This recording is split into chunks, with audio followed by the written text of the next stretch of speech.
A crime scene covers several blocks in this neighborhood Friday. This, police say, is the sixth shooting in southwest Fresno in just 3 weeks. In the mid-90s, I saw violence pretty consistent with what I see going on today in terms of the actual number of persons out in the street with firearms. And there's a number of factors that attribute to that. The biggest of which, he says, is early jail and prison release. Sergeant Paul Cervantes heads the Metro gang unit known as Magic. This week alone, we're talking just this area and this team, we're probably talking about maybe 6 to 7 firearms that have been recovered. Friday, his crew responded to this intersection where 2 men were shot in their legs. The victims, driven to the hospital by friends or relatives, will survive their injuries. Police found evidence that more than a dozen rounds were fired from at least 3 guns. Authorities believe this shooting is tied to a shooting around the same area Thursday night. Shortly after Friday's incident, investigators in a CHP helicopter spotted this gray Toyota Camry, matching the description of a car speeding away from the crime scene. Within minutes, we had officers arrive and detain these individuals. A preliminary inspection of the vehicle revealed a loaded .45 caliber firearm. The gun found sitting on the floorboard in the back seat just beneath the child's safety seat.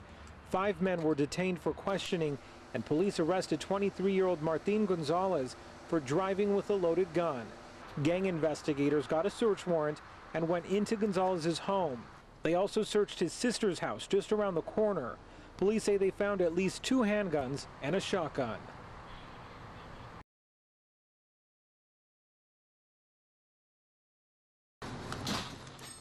Matthew Ellenese works weekend at Harad's Market. Sunday night, a customer came in, one he won't soon forget. She was young, probably like late 20s.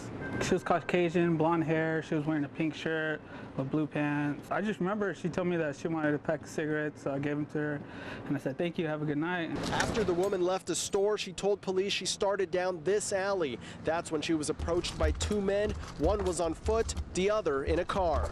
They attempted to coerce her into the car. At one point, they tried to forcibly place her in the car. She broke free and ran. She ran down the alley but didn't get very far. She told police one of the men cornered her, beat her up, sexually assaulted her, and took off with her cell phone and purse. As far as we know, at this time, it was a completely random act. Police say downtown security cameras caught the suspect's car. They say it's this red Chrysler Sebring convertible, which led them to Hernan Sandoval and Alberto Rodriguez. Both are now behind bars.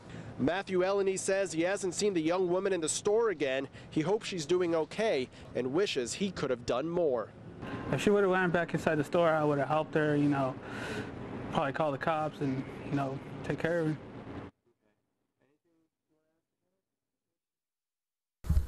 Fresno County Sheriff deputies worked through the triple-degree heat to remove thousands of pot plants from behind an old abandoned winery in Selma. They're estimating right now to be between 8,000 and 10,000 marijuana plants at various stages of growth. Ranging in size from about 12 inches up to 6 feet tall, the plants were both outdoors and inside greenhouses, surrounded by trash and harsh chemicals harmful to the environment. Narcotics detectives discovered the grow after receiving an anonymous tip, and after spotting the plants from a helicopter, they moved in to tear them out. And just to give you an idea, this was just taken off of one of the plants. There's about 2 pounds of marijuana here, and it's not fully developed. So at full growth, it has the potential of being 5 or 6 pounds of marijuana on one plant with a value in California of about $1,200. Sheriff Margaret Mims tells me what makes this grow unusual is that other agricultural crops aren't mixed in with the pot, and that plants like this sit in plain view of several surrounding homes. There's no tarps, there's no plywood around it, there's no plastic surrounding it like we've seen. This is blatant. This is just in-your-face, industrial, for-profit marijuana. Which makes it more dangerous for people who stumble upon it. People like this woman who was so scared she didn't want to show her face on camera, but told me she suspected an illegal grow all along, but didn't want to get too close. We've always seen somebody parked here at night. There's constantly cars coming.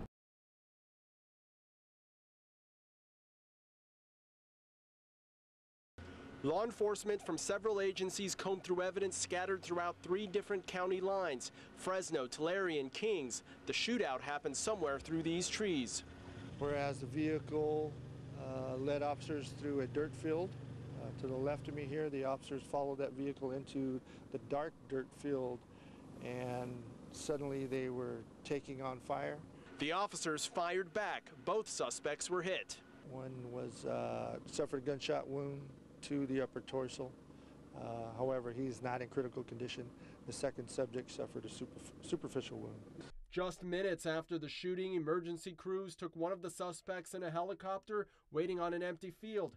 The chopper would take off in minutes to take the suspect to Fresno Community Regional Medical Center. The suspect's car is about 3 football fields from this crime scene in private property. The suspect's car is on the back property between us and the neighbor, and it's abandoned. It was just a wild night. Everybody's real shooken up, but we're thankful that he's caught and everybody's caught. Every traffic stop is a dangerous situation. You know, a simple citation 1 minute to the next minute could lead to a high-speed pursuit or an exchange of gunfire.